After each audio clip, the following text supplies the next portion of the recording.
Manchester United has made the dramatic announcement that it has parted company with David Moyes, its manager, for just 10 months.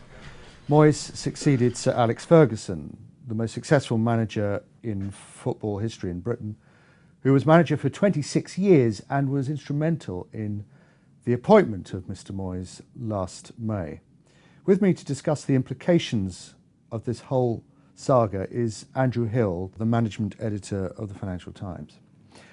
Andrew, just from a media PR perspective, this looks like pretty much a disastrous way of going about things. Yeah, they seem to have handled this very poorly. The very fact that they announced the departure of Moyes via Twitter, which obviously is well read, but doesn't seem to me to be the dignified way to go about it, is an indication, I think, of how far things have gone, the wrong side of the formal way of handling this. Certainly not the kind of thing you would see in any other listed business, and Manchester United is a listed business after all.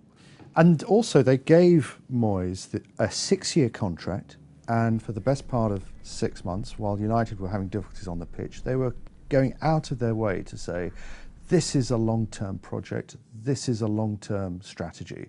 And now all that's out of the window.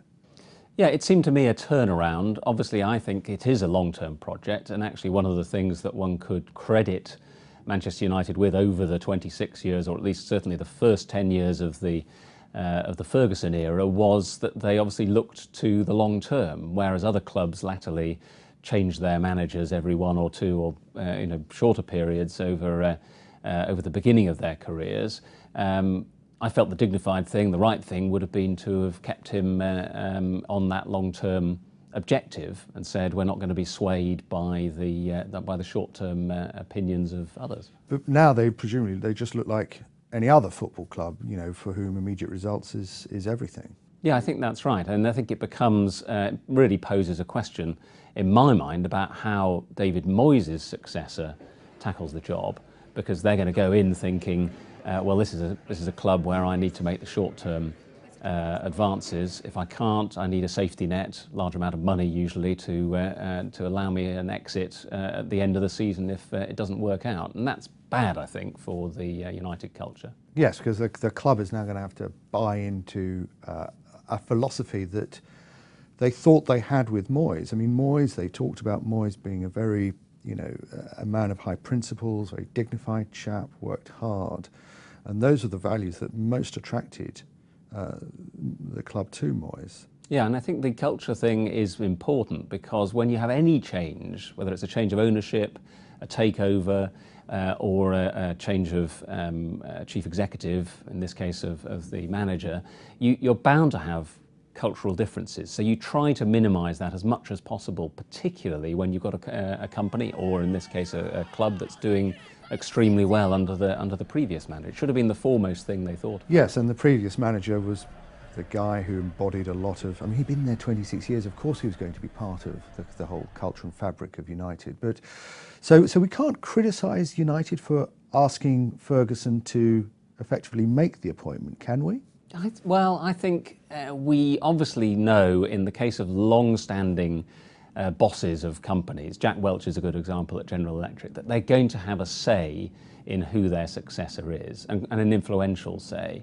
I think the fact that he hand-picked Moyes raises questions about whether there shouldn't have been more voices in there thinking about who it should be. But, I mean, as I think we were discussing before, we saw Moyes as being the person who had the best cultural fit with Manchester United. So there wasn't much of this criticism being levelled back in May when he was selected.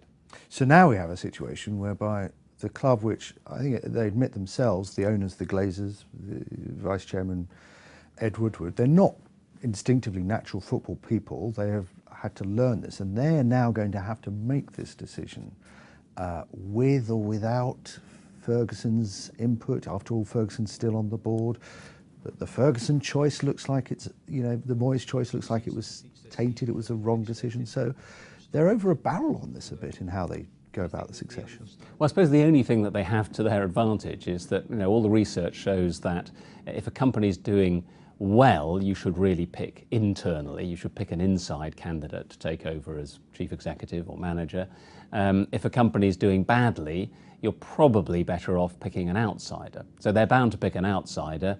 Arguably, there might be more of an opportunity for the next person who's chosen to do something to shake the club up, which it clearly needs, judging from the results on the pitch. Indeed.